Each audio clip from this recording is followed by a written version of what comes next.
now we have a short discussion session. We've collected questions online, and I'm also going to ask into the round of people that are in this call. Also, maybe to get a bit of a lively discussion started, let me ask a question to the first speaker, to Antti. So, Antti, you were in one of your slides. You were saying location data is of low utility. So I wanted to challenge that a little bit because one could argue that, for instance, it might make a big difference whether a Bluetooth detected contact happened indoors or outdoors. And it's non-trivial or maybe impossible to detect that just from Bluetooth itself. So you need additional information, and location could give you that information. Or if you wanted to learn about what are hotspots for infection, Bluetooth alone may not be enough for that. What's your view on that? Possibly, yes. I'm not an expert on Bluetooth signal propagation and its detection. But I mean, that said, I mean, location, I mean, the most problematic cases are indoors, and location, sort of GPS accuracy indoors is pretty low. And also kind of making location data traces anonymous is essentially impossible. So kind of making anything that's based on location data really privacy preserving is basically hopeless.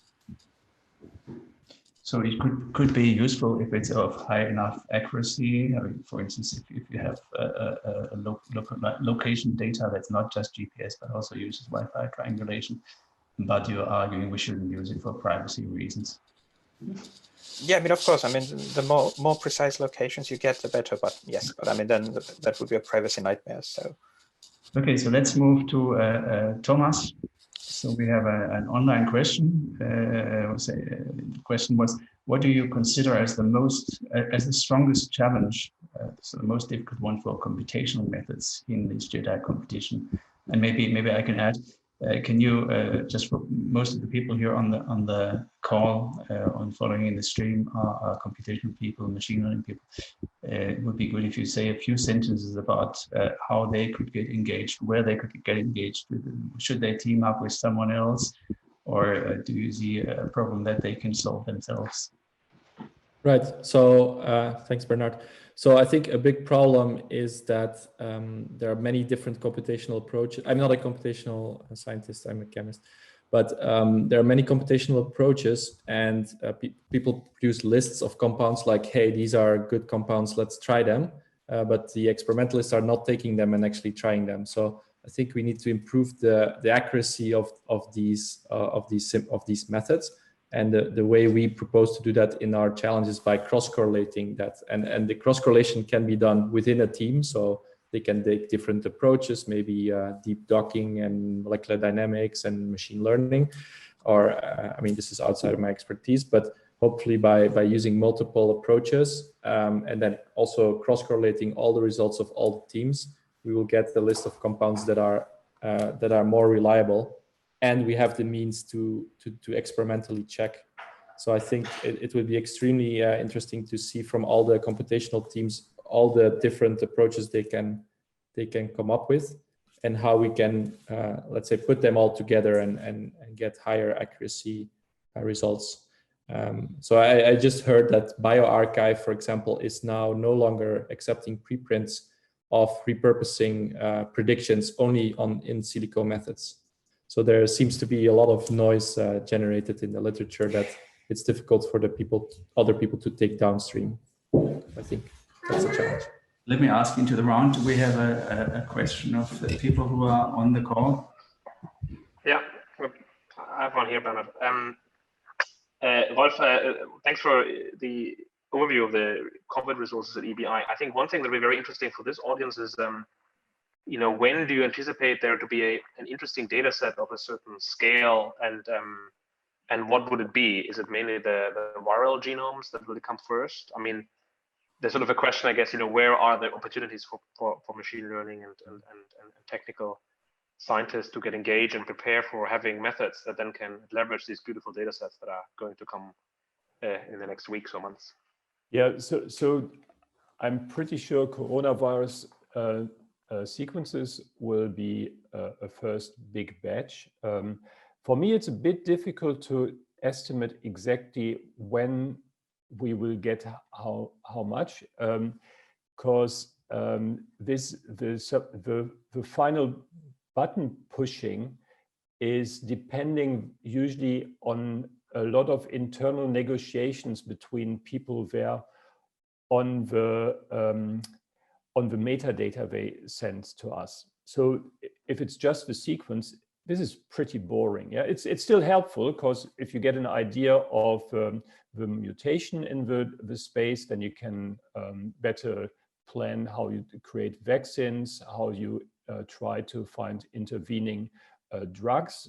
For that, you need to know the sequences, you need to know how to model that onto the structure and so on. That's important. But the real interesting thing for the epidemiologist is, of course, the metadata about, and at the moment, the only minimal thing we ask from people to submit to us is time and location. Yeah, and location can be sometimes as much as the country, yeah, as little as the country.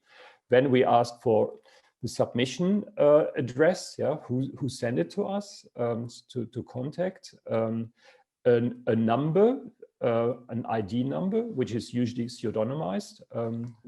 Well, it's at least pseudonymized, if not anonymized, yeah. And then, of course, the files, the real data, the raw data, the BAM files, the consensus equals whatever they have. So, and then there are a lot of optional fields. And in some cases, it's allowed to release that, and some cases it's not. And that is depending on the different jurisdictions where the data comes from. So at the moment, there's a lot of, in the background, inside these national systems, there's a lot of discussion, what can we disclose and what we can't disclose. The sequences are much further than the political discussions. And I think that is sometimes hampering the time when they push the final button. So, but having said that, we know that there are that the countries which are involved are all doing thousands a week of coronavirus sequencing, and some are thinking about ramping it up to really tens to hundreds of thousands. So in 2 months, there should be at least tens of thousands sequences out there if it goes all according to plan. Another interesting data set, which will probably come relatively soon, is binding data, chemical binding constants to the proteins where you could interfere with to use as therapeutics. And that are, I think, the first 2 big data sets which will come out and could be of interest. Thank you very much, Rolf. I would maybe like to have one final question, maybe something for Kostas. We haven't had a question for Kostas yet. Otherwise, I have one. I have a backup question. Kostas, I was intrigued. One of your slides, I think you didn't have time to talk about it. One of your slides, you talked about setting up some kind of rapid peer review. That reminded me of this recent case of this study, the testing study from Stanford, where they estimate the prevalence in the population, asking people to volunteer on Facebook whether they want to be tested, and then they get these very high numbers. And effectively, there has been some kind of Twitter peer review process and heavy debate. So it feels like currently a lot of the things in the publication and maybe also reviewing world are changing, and certain changes are accelerated. So what are your plans with respect to rapid peer review? Okay, so as I said, we're putting together the processes for this. The initial thinking is that we're going to put together a forum-like structure, and we are already testing one. And we would congregate our volunteers around that. And this structure would allow us to inform them of changes and progress in a much easier fashion than the mailing list we've got just now, which is an announcement mailing list. But this would also foster discussions on specific subjects. So a mode could be, for example, that one of the volunteers identifies an interesting preprint, for example. They put it up on the forum as its own topic, and people get notified of this new artifact, and they comment on it.